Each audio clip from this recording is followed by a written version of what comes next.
اعوذ باللہ من الشیطان الرجیم بسم اللہ الرحمن الرحیم وَإِذْ أَخَذْنَا مِنَ النَّبِيِّينَ مِيثَاقَهُمْ وَمِنْكَ وَمِن نُوحٍ وَإِبْرَاهِيمَ وَمُوسَىٰ وَعِيسَى ابْنِ مَرْيَمَ وَأَخَذْنَا مِنْهُم مِيثَاقًا غَلِيظًا لِيَسْأَلَ الصَّادِقِينَ عَنْ صِدْقِهِمْ وَأَعَدَّ لِلْكَافِرِينَ عَذَابًا أَلِيمًا۔ اور جب ہم نے سب پیغمبروں سے عہد لیا اور آپ سے بھی، اور نوح سے، ابراہیم سے، اور موسیٰ اور عیسیٰ ابن مریم علیہ السلام سے، اور ہم نے ان سب سے پختہ عہد لیا تاکہ سچ کہنے والوں سے ان کی سچائی کے بارے میں دریافت کیا جائے، کیا تم نے وحی کے مطابق تعلیم پہنچا دی تھی؟ اور الہی تعلیمات کا انکار کرنے والے کافروں کے لیے اللہ نے دردناک عذاب تیار کر کے رکھا ہے۔ یہ سورہ احزاب کی 7 اور 8 نمبر کی آیتیں ہیں۔ اس میں اللہ تعالیٰ تمام انبیاء کرام سے عہد لینے کا تذکرہ فرما رہے ہیں کہ اللہ تعالیٰ نے تمام انبیاء سے عہد لیا تھا۔ خاص کر کے 5 انبیاء کرام کا تذکرہ ناموں کا یہاں پر آ رہا ہے، جس سے ان کی فضیلت کا اظہار ہوتا ہے، اور پھر نبی صلی اللہ علیہ وسلم کا سب سے پہلے نام آ رہا ہے، جس سے آپ صلی اللہ علیہ وسلم کا مقام اور مرتبے کا اظہار ہوتا ہے۔ اس میں کیا عہد لیا گیا تھا کہ ایک دوسرے کی مدد کریں گے، اور پھر اللہ تعالیٰ ان سے اس وجہ سے بھی عہد لیے تھے کہ اللہ تعالیٰ ان سے سوال کریں گے کہ تم نے اپنے قوموں کو اللہ کا پیغام پہنچا دیا تھا یا نہیں پہنچایا تھا، یعنی وہی ہم نے تمہاری طرف جو بھیجی تھی، اس کے بعد پھر قوموں نے کیا جواب دیا، اور جو بھی اس بات کا انکار کیے ہیں، تکذیب کیے ہیں، اس کو جو ہے عذاب میں گھیر دیا جائے گا۔ یا ایھا الذین آمنوا اذکروا نعمت اللہ علیکم اذ جاءتکم جنود فارسلنا علیہم ریحا وجنودا لم تروها وَكَانَ اللَّهُ بِمَا تَعْمَلُونَ بَصِيرًا۔ اے وہ لوگو جو ایمان لائے ہو، اللہ کے اس احسان کو یاد کرو جو اس نے تم پر کیے۔ جب تم پر فوجیں حملہ آور ہوئی تو ہم نے ان پر ایک سخت آندھی بھیجی اور فرشتوں کے ایسے لشکر نازل کیے جنہیں تم دیکھ نہ سکتے تھے، اور اللہ تعالیٰ تمہاری اس جدوجہد کو دیکھ رہے تھے۔ اس میں سورہ احزاب، جنگ احزاب کا جو ہے ذکر آیا ہے۔ اس پورے رکوع میں جو غزوہ احزاب پیش آیا تھا، اس کا تذکرہ اللہ تعالیٰ فرما رہے ہیں۔ سب سے پہلے مومنین سے خطاب ہے، اور ان کو جو ہے وہ نعمت یاد دلائی جا رہی ہے کہ تم پر اللہ تعالیٰ نے جو احسان کیا تھا اس کو یاد کرو، کہ تم پر یعنی فوج در فوج لوگ حملہ آور ہوئے تھے، سارے گروہ مل کر عرب کے سارے قبائل جو ہے تم پر حملہ آور ہو گئے تھے۔ اس وقت ہم نے تم پر احسان کیا۔ کون سا احسان؟ فَأَرْسَلْنَا عَلَيْهِمْ رِيحًا کہا سب سے پہلے، یعنی ان پر ہم نے بڑی سخت آندھی بھیجی، تیز و تند ہوا کا لشکر بھیجا کہ ان کو جو ہے اس سے بھگا دیا۔ وَجُنُودًا لَمْ تَرَوْهَا، اور اس کے علاوہ بھی جو ہے دوسرے لشکر ہم نے بھیجے جو تم نے نہیں دیکھے۔ اس کا مطلب یہ تھا کہ فرشتوں کو بھی بھیجا گیا تھا اس جنگ میں بھی، کئی ایک جنگوں میں، جنگ بدر میں بھی، جنگ احد میں بھی، جنگ احزاب میں بھی اللہ تعالیٰ فرشتوں کو بھیجتے تھے مسلمانوں کی تسلی کے لیے۔ تو اللہ تعالیٰ فرما رہے ہیں کہ تم نے وہ لشکر کو تو دیکھا ہی نہیں، تم نے ہواؤں کے لشکر کو دیکھا ہمارے، جو ہم نے اس کو تھوڑا سا تیز کر دیا تھا، اور پھر اس کی وجہ سے تمہارا دشمن بھاگ کر واپس چلا گیا۔ وَكَانَ اللَّهُ بِمَا تَعْمَلُونَ بَصِيرًا، اور اللہ تعالیٰ تمہاری جدوجہد کو دیکھ رہے تھے، یعنی تم نے جو کوشش کی تھی اس کا تمہیں جو ہے پھل ملا۔ اِذْ جَاءُوكُم مِّن فَوْقِكُمْ وَمِنْ أَسْفَلَ مِنْكُمْ وَإِذْ ذَاقَتِ الْأَبْصَارُ وَبَلَغَتِ الْقُلُوبُ الْحَنَاجِرَ وَتَظُنُّونَ بِاللَّهِ الظُّنُونَا۔ جب تمہارے دشمن متحد ہو کر فوج در فوج تمہارے اوپر اور نیچے کی طرف سے حملہ آور ہوئے، اور جب خوف اور دہشت کے مارے آنکھیں پھٹی کی پھٹی رہ گئی اور کلیجے منہ کو آنے لگے، اور تم اللہ کے بارے میں طرح طرح کے گمان کرنے لگے تھے۔ اس میں اس کیفیت کا اظہار اللہ تعالیٰ فرما رہے ہیں جو جنگ کے وقت پیش آئی تھی مسلمانوں کی، یعنی ایسی کیفیت تھی کہ دشمن پیچھے سے بھی اور سامنے سے بھی آئے تھے۔ پیچھے سے اور سامنے سے کا کیا مطلب ہے؟ سامنے سے تو جو دشمن تھے وہ آئے ہی تھے، خندق جب کھودی گئی تھی تو سامنے تو جو ہے اس کا محاصرہ کر لیے تھے دشمن ساری کے سارے عرب کے قبائل، لیکن پیچھے جو مدینے میں جو تھے دشمن، وہ بنو قریظہ کا اس میں تذکرہ ہے۔ بنو قریظہ جو یہودیوں کا قبیلہ تھا، جن کے ساتھ مسلمانوں کا صلح کا معاہدہ تھا، حالانکہ اس کے باوجود انہوں نے دشمن سے ہاتھ ملایا تھا، اور اس کا تذکرہ آگے آئے گا کہ ان کو کیسی سزا دی گئی۔ تو جب انہوں نے دیکھا کہ عرب کے دوسرے قبائل مسلمان کے اوپر چڑھ کر آئے ہیں تو انہوں نے بھی جو ان کا ساتھ دے دیا، اور وہ اندر سے حملہ آور ہوئے اور پیچھے سے اور سامنے سے دونوں طرف سے جو ہے مسلمانوں کو پیس ڈالنے کی انہوں نے کوشش کی تھی۔ وَإِذْ زَاغَتِ الْأَبْصَارُ وَبَلَغَتِ الْقُلُوبُ الْحَنَاجِرَ، یہ کیفیت اللہ تعالیٰ بیان فرما رہے ہیں کہ اس وقت تمہاری آنکھیں خوف اور دہشت کے مارے کھلی کی کھلی رہ گئی اور تمہارے کلیجے منہ کو آ گئے تھے، اور پھر تم ہلا ڈالے گئے، اور پھر یہ ہوا کہ وَتَظُنُّونَ بِاللَّهِ الظُّنُونَ، تم اللہ کے بارے میں طرح طرح کے گمان کرنے لگے، سوچنے لگے کہ یہ کیا ہو گیا ہے، ہمارے اوپر تو ایسے یہ سارے کے سارے ٹوٹ پڑے ہیں۔ هُنَالِكَ ابْتُلِيَ الْمُؤْمِنُونَ وَزُلْزِلُوا زِلْزَالًا شَدِيدًا، اس وقت ایمان لانے والے آزمائے گئے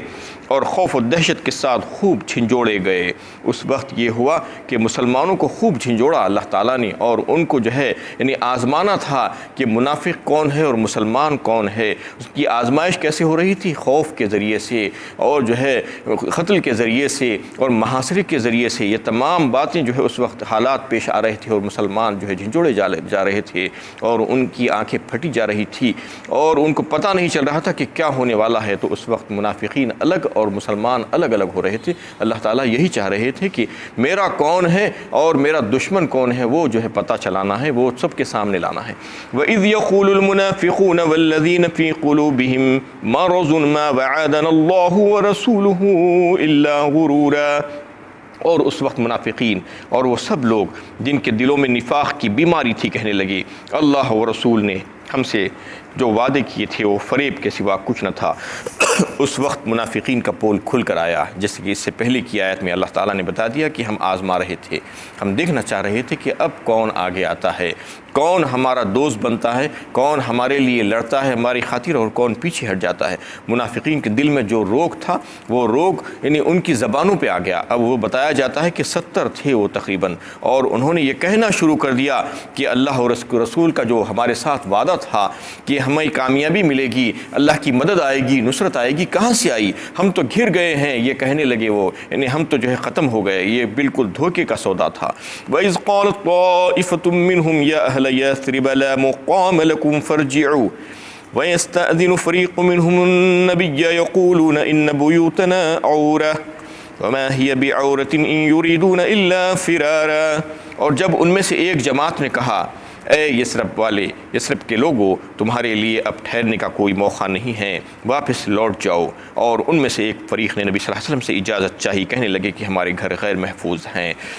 حالانکہ وہ غیر محفوظ نہ تھے، کوئی خطرہ نہ تھا، بلکہ وہ بھاگنا چاہتے تھے۔ اور پھر یہاں سے منافقین نے چال بازیاں شروع کی اور مسلمانوں کے گروہوں میں جو ہے یہ پھیلانا شروع کر دیا، اور یہ کہنا شروع کر دیا کہ چلو اے مدینے والے، یثرب کا ذکر آیا ہے یہاں پہ، یثرب جو ہے مدینے کو کہا جاتا تھا اس وقت، اور ان سے یہ کہنے لگے کہ یہاں پر اگر تم ٹھہرو گے، مسلمانوں کے لشکر میں اگر مل کر تم لڑنے کی کوشش کرو گے تو انتہا سے زیادہ خطرناک کام ہے یہ، تم محمد صلی اللہ علیہ وسلم کا ساتھ چھوڑ دو، کیونکہ تم اگر یہاں پہ رہو گے تو تم تباہ و برباد ہو جاؤ گے، ہلاک کر دیے جاؤ گے۔ اور پھر اسی وقت جو ہے وہ لوگ نبی صلی اللہ علیہ وسلم سے انہیں اجازت چاہنے لگے، یہ کہہ کر کہ ہمارے گھر غیر محفوظ ہیں۔ یقولون ان بیوتنا عورا، کہا یہاں عورا کا مطلب یہ ہے کہ غیر محفوظ ہے کہہ کر وہ جو ہے نبی صلی اللہ علیہ وسلم سے اجازت مانگ رہے تھے، حالانکہ ان کے گھر غیر محفوظ نہیں تھے۔ اس کا انتظام اللہ کے نبی صلی اللہ علیہ وسلم نے کر کے آیا تھا کہ مدینے میں سب کے گھروں کی حفاظت کے لیے انتظام کیا گیا تھا۔ کچھ لوگ اس کے جو ہے وہاں پر کھڑے ہوئے تھے اور جو ہے اس کو دیکھ رہے تھے، لیکن اس کے باوجود یہ لوگ اس قسم کی اجازتیں مانگ رہے تھے، یعنی یہ جو ہے لڑنا نہیں چاہ رہے تھے اللہ کی طرف سے، اور بلکہ یہ تو جو ہے ہیلہ بازی کر رہے تھے، بھاگنا چاہ رہے تھے، یہ فرار چاہ رہے تھے، اس لیے مختلف قسم کی جو ہے ہیلہ بازیاں کر کے یہاں سے نکل جانا چاہتے تھے۔ وَلَوْ دُخِلَتْ عَلَيْهِمْ مِنْ أَقْطَارِهَا ثُمَّ سُئِلُوا الْفِتْنَةَ لَآتَوْهَا وَمَا تَلَبَّثُوا بِهَا إِلَّا يَسِيرًا، اور اگر شہر کے اطراف سے دشمن گھس آئے ہوتے اور پھر انہیں خانہ جنگی کے لیے بلایا جاتا تو ان کا ساتھ دیتے اور اس فتنے میں شامل ہو جانے میں بہت ہی کم توقف کرتے۔ اور اللہ تعالیٰ فرما رہے ہیں کہ یہ تو ایسے بودے اور کمزور اور بزدل ہیں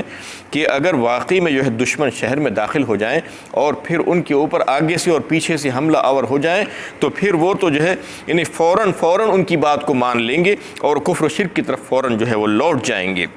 وَلَقَدْ كَانُوا عَاهَدُوا اللَّهَ مِن قَبْلُ لَا يُوَلُّونَ الْأَدْبَارَ وَكَانَ عَهْدُ اللَّهِ مَسْئُولًا، حالانکہ وہ اس سے پہلے اللہ سے وعدہ کر چکے تھے کہ پیٹ نہ پھریں گے، یقیناً اللہ سے کیے ہوئے اقرار کی ضرور پرسش ہوگی۔ یہ ان منافقین کا ذکر ہے اس میں کہ جنگ بدر تک تو وہ جو ہے ایمان لائے ہی نہیں تھے، اور غزوہ بدر کے بعد جب دیکھے کہ مسلمان فاتح ہو کر لوٹ رہے ہیں اور مال غنیمت بھی ہے ان کے ساتھ، تو اب دیکھنے لگے، للچانے لگے اور کہنے لگے کہ ہم بھی اسلام لاتے ہیں اور ہم آپ کے ساتھی ہیں، اور آئندہ جب کبھی کفار کا مقابلہ ہوگا، کوئی معرکہ پیش آئے گا تو ہم آپ کے ساتھ مل کر لڑیں گے۔ اللہ تعالیٰ اس میں ان لوگوں کو جو ہے اس آیت میں یاد دلا رہے ہیں کہ تم نے جو عہد و معاہدہ کیا تھا اللہ اور اس کے رسول کے ساتھ، اور آئندہ دیکھا جائے گا تم سے ضرور پرسش ہوگی جو معاہدہ کیا تھا، اگر اس میں تم جھوٹے نکلے تو پھر تمہیں سزا ملے گی۔ قُل لَن يَنفَعَكُمُ الْفِرَارُ إِن فَرَرْتُم مِّنَ الْمَوْتِ أَوِ الْقَتْلِ وَإِذًا لَّا تُمَتَّعُونَ إِلَّا قَلِيلًا، اے نبی صلی اللہ علیہ وسلم کہیے اگر تم مرنے یا مارے جانے کے خوف سے بھاگنا چاہو تو بھاگنا تمہیں نفع نہ دے گا، اس صورت میں تم بہت ہی کم فائدہ اٹھاؤ گے۔ اس میں اللہ تعالیٰ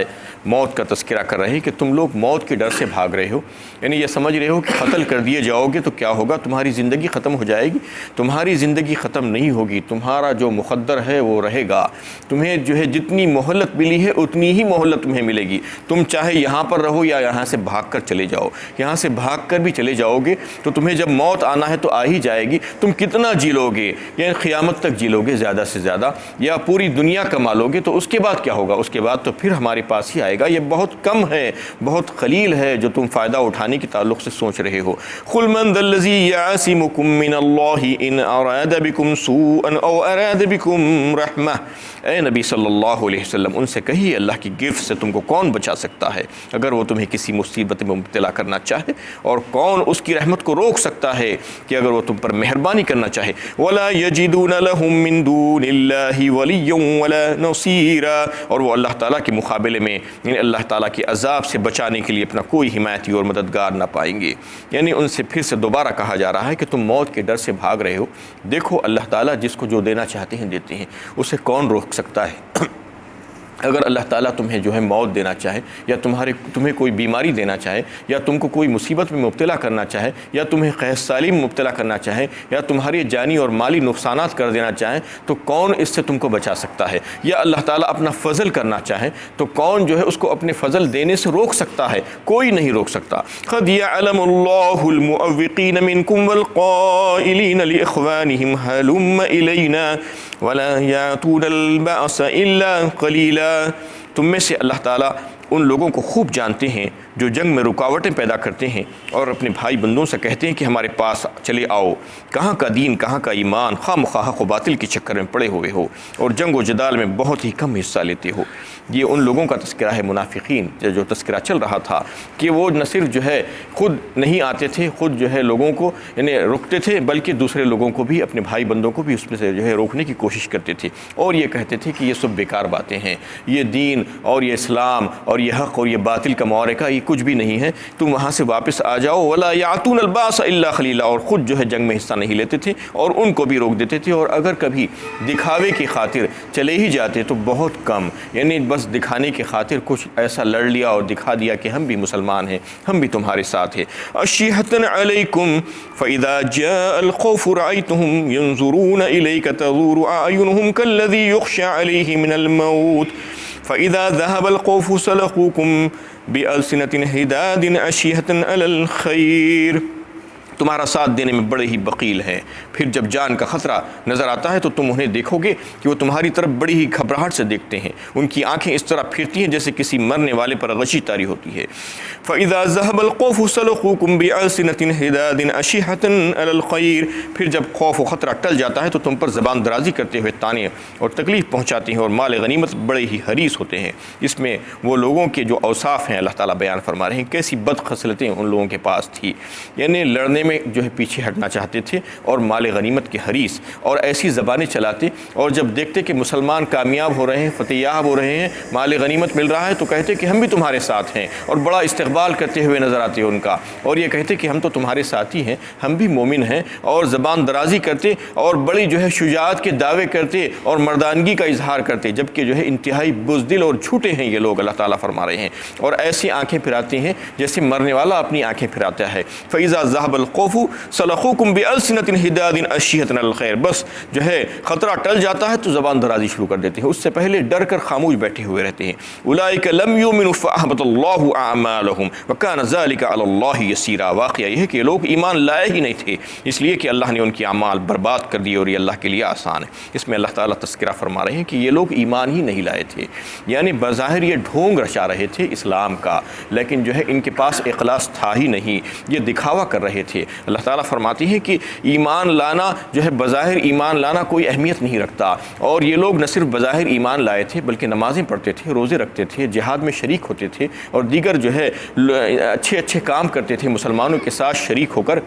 لیکن اللہ تعالیٰ فرما رہے ہیں کہ ان کے سارے عمل اللہ تعالیٰ نے کالعدم قرار دیے، اور ان کے سارے اعمال کو حبط کر لیا گیا۔ یہ اس وجہ سے کیا گیا کہ جب جو ہے انہیں اسلام اور کفر کے بیچ میں کشمکش ہوئی، اور جو ہے ان کو لایا گیا آزمائش کے طور پر، بڑی سخت آزمائش تھی، تو اس وقت انہوں نے دوغلے پن کا ثبوت دیا، اور انہوں نے جو ہے اپنے مفاد کو ترجیح دی دین کے مفاد کے مقابلے میں، اور اپنی جان کو بچانے کی کوشش کی۔ تو اللہ تعالیٰ وفاداریاں دیکھتے ہیں، بظاہر کوئی اسلام لا رہا ہے، کوئی نماز پڑھ رہا ہے، کوئی روزہ رکھ رہا ہے، یہ اس کی کوئی اہمیت نہیں ہے اللہ کے پاس، یہ سارے کے سارے اعمال غارت کر دیے جاتے ہیں اگر دل میں ایمان نہیں ہے، اور جو ہے دین کے خاطر اگر آپ کچھ کام نہیں کر رہے ہیں، اور دین کی وفاداری آپ کے دل میں نہیں ہے، اللہ اور اس کے رسول کی وفاداری آپ کے دل میں نہیں ہے، تو وفاداریوں سے جو ہے جانچا جائے گا، اور آپ کے دل کی تہ میں جو ہے ایمان اور اخلاص ہے نہیں ہے وہ دیکھا جائے گا۔ بظاہر جو ہے آپ کچھ بھی کہہ لیں، تو آج کتنے ایسے مسلمان ہیں جو اپنے آپ کو کلمہ گو کہتی ہیں اور مسلمان کہتی ہیں، اور وہ تو